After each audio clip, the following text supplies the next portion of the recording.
If you watch my content on a normal basis, you know that my two main fascinations in baseball are speedy position players and crafty pitchers. And there's perhaps no more entertaining pitcher to watch than the guy who's past his prime and still kicking it. The best example in modern MLB is a guy that didn't find consistent success until his age 36 season, and that's Rich Hill, who just signed a one-year deal with the Tampa Bay Rays. Rich Hill has been around for more than 15 seasons and will be playing for his 10th new team come 2021. He pitched through his junior year at Michigan before finally entering the big leagues after being drafted a third time. He was a fourth-round pick by the Cubs in 2002 and would endure a long MLB career full of many ups and downs. As I mentioned before, Hill didn't find consistent success until very late in his career. That'd be 2016 when he signed with the Oakland A's. He'd win Pitcher of the Month in May of 2016 after posting a 2.13 ERA and 37 strikeouts in 6 starts, and he was flipped to the Dodgers for their playoff run and has remained consistently good ever since. The point I'm trying to make is that Rich Hill has been around the block. He doesn't blow hitters away, he's in the bottom 5 percentile of fastball velocity and whiff percentage, but he still manages to be effective. I originally thought the basis of this video was going to be me analyzing how Rich Hill has stayed effective so late in his career, but the answer is relatively straightforward. A healthy mix of his looping, weird curveball and his surprisingly good four-seamer. Both of these pitches have registered at least -3 run value every year since 2018. But then I found something more interesting. Not how Rich Hill succeeds, but where he succeeds the most. September 10th, 2017. It's a beautiful day at Dodgers Stadium, and the Dodgers are in big need of a win. They currently have the best record in the National League, but they've lost 14 of their last 15 games to drop their record from 91-36 to 92-50. They face the Colorado Rockies, a usually potent offense that will finish 22nd in offensive team WAR. Rich Hill takes the bump. He's having a pretty nice year in 2017, but things are not going to go the way he wants them to early on in this game. He works leadoff hitter Charlie Blackmon to a full count, but loses him on the payoff pitch for a leadoff walk. It doesn't take long for DJ LeMahieu to find a pitch he likes, and he slaps it into center field for a single. The Rockies have something cooking, but the Dodgers can't afford to fall behind early. Well, bad news. MVP candidate Nolan Arenado steps up and slaps one past shortstop Corey Seager to give the Rockies a 1-0 lead. Trevor Story adds to the icing with a walk of his own, again on a full count, and through 17 pitches, Rich Hill still doesn't have an out. He barks at himself, gets a pep talk from his pitching coach, and now Rich Hill is ready to show us what he does best: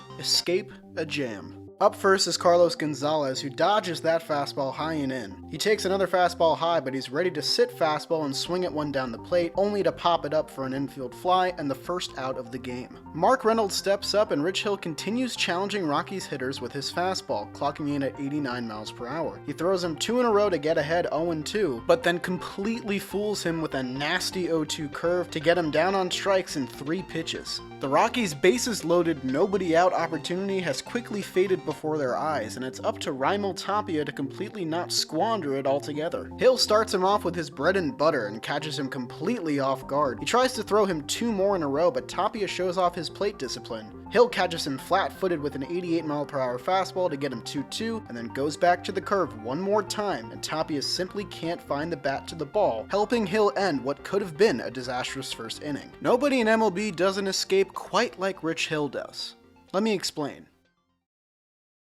Over the past 2 seasons, there may be no better pitcher in baseball at escaping jams than Rich Hill. In fact, I believe that there is no better escape artist in baseball than this man right here. Rich Hill has become a rare breed of pitcher, a breed that only really a veteran pitcher can achieve. That is, a pitcher whose numbers get better in leverage situations. Over the past 5 years, not many pitchers in the MLB have been better at leaving runners on base than Rich Hill. He's ranked in the top 25 of left on base percentage in MLB for 4 consecutive years headed into 2020, where he placed in the top 40 as a member of the Minnesota Twins. Remarkably, he led the league in left on base percentage in 2019 with an absurd 89.3% of runners left on base. It could be as simple as a runner on first with 2 outs, or the bases loaded with nobody out. Rich Hill's worst numbers usually come when the bases are empty. Now, there are ways to quantify reasons for this, and we're going to be looking at some of the deeper statistics that have helped me make this claim, but I just want to appreciate that this type of thing can only really happen with years of major league experience, and Rich Hill is one of the most experienced veterans in the major leagues right now. Let's start things off by simply looking at his stats with runners on and runners in scoring position.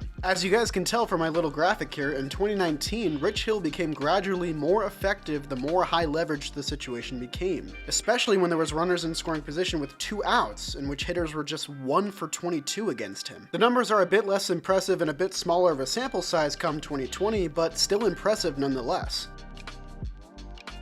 Another thing I found pretty interesting was that Rich Hill's strikeout percentage goes up a decent amount when he's in a situation with runners in scoring position. Bear in mind, Rich Hill's 25.9 K percentage between 2019 and 2020 ranks 57th in MLB. That is, with pitchers of 90 innings pitched or more. So he's a middle-of-the-pack strikeout guy, but when it comes to these high-leverage situations, that goes out the window.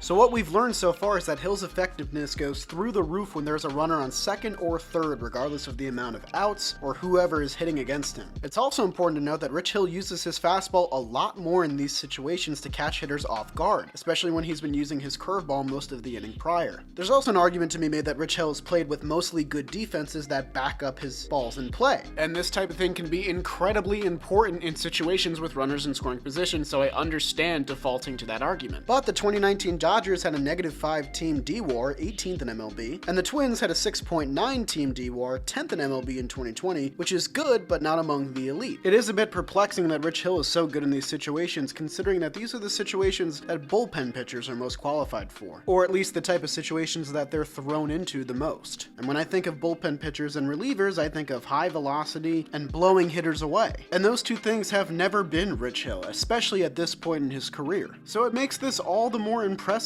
especially considering that a bunch of Rich Hill's expected stats in 2020, including batting average, ERA, and slugging percentage, were all in the bottom 30 percentile. He was due for a rough year and still figured things out quite well, especially in high leverage situations. So naturally, I thought it'd be fun to compare him to other starters who thrived in left on base situations and batting average against in runners in scoring position situations. Let's take a look. Here are the starting pitcher leaders in left on base percentage from the past 2 seasons. Justin Verlander tops the list, though that number comes mostly from 2019, being that he only made 1 start in 2020, and right behind him is Rich Hill. And the rest of the list is pretty star-studded. Garrett Cole, Clayton Kershaw, Zach Gallen, Hyunjin Ryu, Tyler Glasnow, and Jacob deGrom rounding out the bottom. Even if we lump relievers into the discussion of this stat, the only pitchers that outplace Rich Hill are Josh Hader, Emilio Pagan, and Yusmeiro Petit. The average speed of a 4-seamer from the pitchers in this group excluding Rich Hill is 95 miles per hour. Rich Hill's fastball velocity from 2020 was 87 miles per hour. And I think this goes to show just how different he is from the rest of the group here. But wait, it gets even crazier.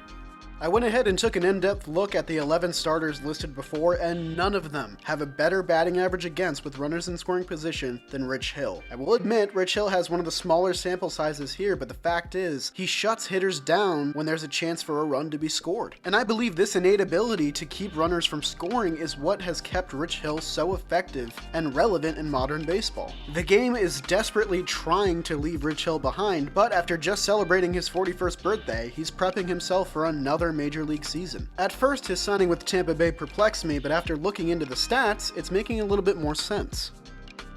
Rich Hill's numbers not only improve in high leverage situations, but they improve the deeper he gets into a game. His batting average against and OPS against both go down on pitches 51 to 100, not to mention his already impressive left on base percentage. In terms of Tampa Bay pitching, it's no secret that they're a team that leans on their bullpen heavily, and the average innings pitched for a starter last year was 5.4 innings. And surprisingly enough, Rich Hill's average innings pitched per start from both 2019 and 2020 was under 5. So he fits the mold perfectly in Tampa Bay. Whether he's used as a starter or a reliever, whether he throws 50 pitches or 100 pitches, he's gonna fit in quite well over there because he's able to get big outs in big spots. He is MLB's best escape artist. So to close today's video, let's just watch him do what he does best.